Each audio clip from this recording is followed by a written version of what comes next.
What is going on, guys? My name is Arbuckle. Welcome back to another video. So I'm sure that most of you guys probably know by now that PERK has done several updates since the game's release, a lot of which having to do with weapon balancing.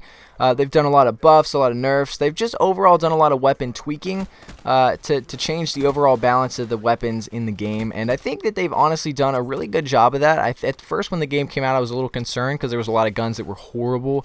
And I was afraid that it was kind of going to be like Advanced Warfare start, where it was just the bow that's all everyone used.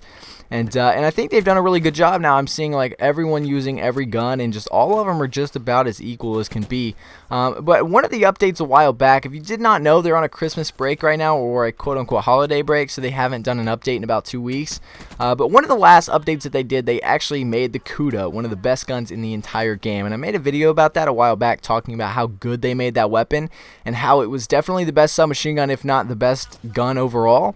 But recently, the gun has just not been as good as it once was, and again, that could be from like just using the gun a lot, and just obviously when you tend to use something a lot, it tends to not be as good as it was when you first started using it. But I do think that they tweaked the Kuda a little bit and nerfed it down, because it was really overpowered. I mean, honestly, that gun was crazy good. But today I wanted to talk about one of the newest, better weapons within the game, which is very weird because this is a gun that I really didn't think would actually make it to this top spot at a point in the game. And that gun is the XR-2. If you don't know what the XR-2 is, it's a 3-round burst gun. It's basically like the M8. It's a little bit slower, but it's so powerful. It's so much better than the M8 right now, which I thought would never happen. I thought the M8 was just going to be just complete destruction the entire time the game was out. But it turns out the XR-2 has taken over the top range spot for the meantime.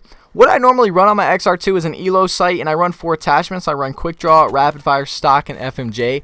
You could basically run whatever attachments you want on this thing. There's only one thing that I really recommend, and that is rapid fire.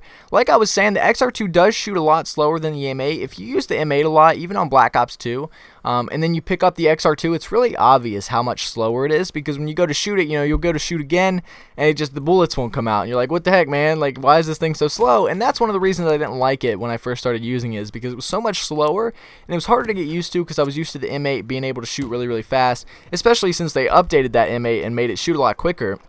But since I've been using the XR-2, I've gotten used to it and I've gotten a lot better. One of the better features about this gun that I didn't even know for the first couple weeks the game was out until my buddy Lewis told me. Shout out to you, Lewis. But told me about the auto burst. And if you didn't know, the XR-2 has an auto burst where it's a 3-round burst, but you can hold down the trigger and it'll shoot the 3-round burst by itself. Whereas the M8, you have to pull down the trigger every time you want to shoot.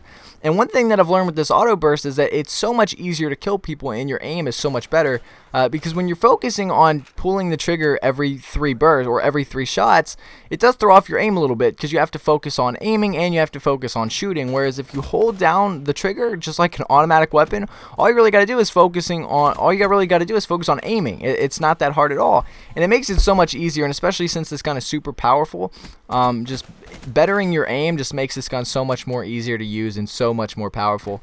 But the last thing I want to talk about with this gun is your sensitivity. Now, I'm using stock, which I always use with assault rifles, so I can look around a lot quicker. But I definitely recommend a lower sensitivity. I generally play on 4 when I'm using assault rifles. If I'm running around in the spawn with like a SMG, I run a higher sensitivity, which I'll talk about in another video. But with this weapon specifically, I like running a low sensitivity, especially with 3-round burst guns, just because you have to focus on your aim. And this gun obviously is probably a little bit easier since it has the auto burst, but when you have to focus on shooting and a 3-round burst weapon, it's so much easier to be able to run a low sensitivity and not have to worry about your gun jumping everywhere. Whereas if you're with an automatic gun, you can just spray and pray everywhere. But with this thing, it's a little bit harder to lock on and stay on target, especially with the 3-round burst going on. But I definitely recommend a low sensitivity. Anyway, guys, hopefully this video helped you out. The XR-2 is definitely the gun to use as of right now. But yeah, hope you enjoyed. Make sure to subscribe if you haven't already, and I'll see all you guys in the next video.